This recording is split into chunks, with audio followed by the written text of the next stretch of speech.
1801년 가을 어느 날, 낯선 나라 사람 5명이 제주도에 표류를 합니다. 하지만 언어가 통하지 않았기에 어디서 왔는지조차 파악이 되지 않았죠. 그렇게 8년이라는 시간이 흐르고 그 사이 2명이 사망합니다. 그러던 어느 날, 한 남자가 그들의 언어로 대화를 시도하는데요. 그들과의 대화를 통해 현재의 필리핀인 여송국의 사람들이었음을 그는 알게 되었죠. 바로 그 필리핀어를 능수능란하게 구사한 남자의 이름은 문순득. 흑산도에서 홍어를 파는 상인이었습니다. 조선의 평범한 백성이었던 그가 어떻게 필리핀어를 알았던 걸까요?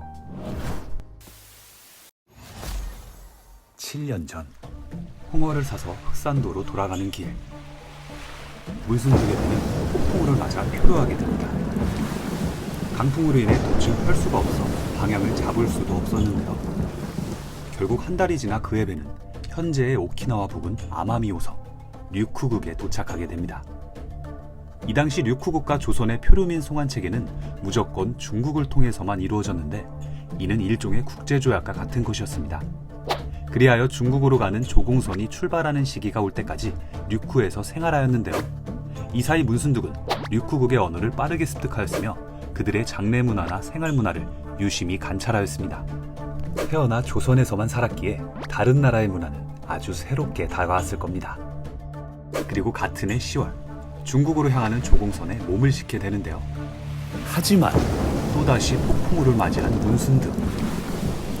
문순득이 도착한 낯선 해안은 얼굴색조차 다른 이들이 사는 땅, 여송국, 지금의 필리핀이었습니다.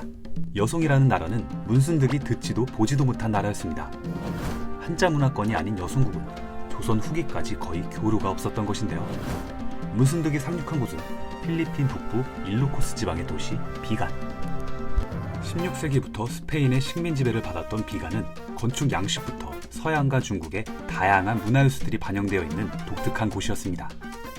이곳에서 그는 약 9개월 동안 현지인들과 생활을 합니다. 문순득은 실을 사서 노끈을 꼬아 팔기도 하며 생계를 유지하고 고향으로 돌아갈 날을 기다렸죠. 그리고 1803년 9월, 문순득은 필리핀의 상선을 타고 지금의 마카오인 강동성 오문으로 출발합니다. 당시 마카오는 세계 상선이 모이는 항구 도시였습니다. 1999년 중국에 반환되기까지 400여 년간 포르투갈령에 속한 식민지였으며 아시아의 유럽이라고 불릴 만큼 화려한 곳이었죠. 문순득은 이런 오문의 유럽 문화를 직접 눈으로 보고 경험한 최초의 조선인인 것입니다. 상인이었던 문순득은 마카오에 머무르는 동안 시장에 자주 들러 그들의 화폐 문화도 유심히 살핍니다. 그리고 또다시 시간이 지나 문순득은 청나라의 관리하에 베이징까지 이동하였고, 그곳에서 조선의 사신에게 인도되어 고향 땅에 들어오게 됩니다. 이로써 만 3년 2개월, 조선시대 사상 최장기간 최장거리의 표류에 마침표를 찍게 됩니다. 뜻하지 않게 4개국을 돌아보고 온 조선시대 한 상인의 표류기는 사실 개인의 경험으로만 끝났다면 우리는 그의 경험을 알 수도 없었고 크게 의미도 없었을 겁니다. 하지만 그의 이야기가 세상 밖으로 나오게 되는 계기가 있었는데요. 고향으로 돌아온 문순득은 표류 전부터 알고 지낸 정약전을 만나게 됩니다. 당시 정약전은 천주교 박해로 인해 우이도에 유배 중이었는데, 실학자 정약전에게 그의 표류담은 단순한 흥미거리 그 이상이었죠. 더욱 놀라운 건 문순득은 그간의 경험을 마치 사진이라도 찍어놓은 듯 생생하게 기억하고 있었던 것입니다.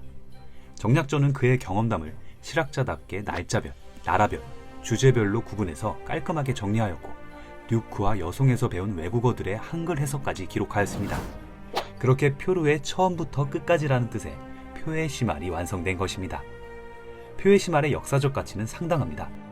1800년대 전후는 대항해 시대, 서양인이 동쪽으로 진출하기 시작한 시기이므로 서양인의 관점에서 본 동양의 기록은 상당수 존재합니다. 그리고 그 기록은 어디까지나 무기를 지니고 온 강자의 입장, 강자의 시선으로 기록되었죠. 하지만 문순득은 모든 것을 잃고 흘러들어온 표류민, 순수한 약자의 시선으로 기록된 표의 시말은 새로운 역사적 가치를 지닙니다.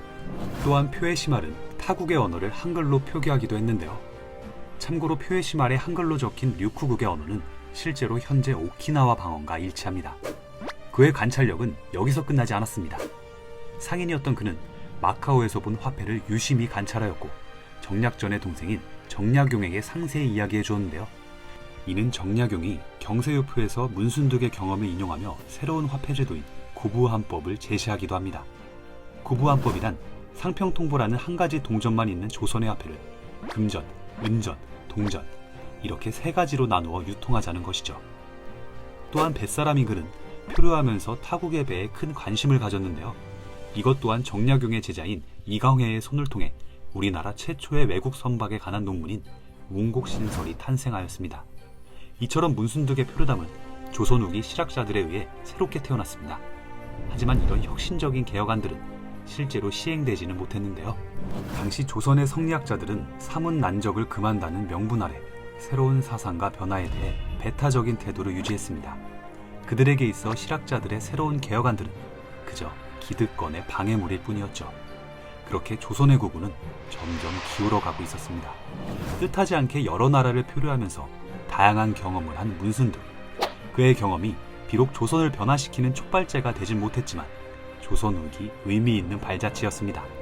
지금까지 역사 라디오였습니다.